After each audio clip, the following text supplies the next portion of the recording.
This guy over here is a peregrine falcon. The peregrine falcon's scientific name is Falco peregrinus tundris. These guys can be found all over the world, including in the big cities, cities,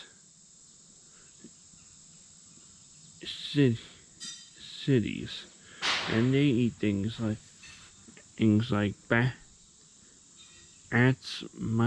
and mice, but they'll also eat birds like ducks, like mallards, toucanets, wood ducks, pigeons, and robins, sparrows, arrows, songbird, and songbirds, and chickadees. These peregrine falcons were nearly eradicated from the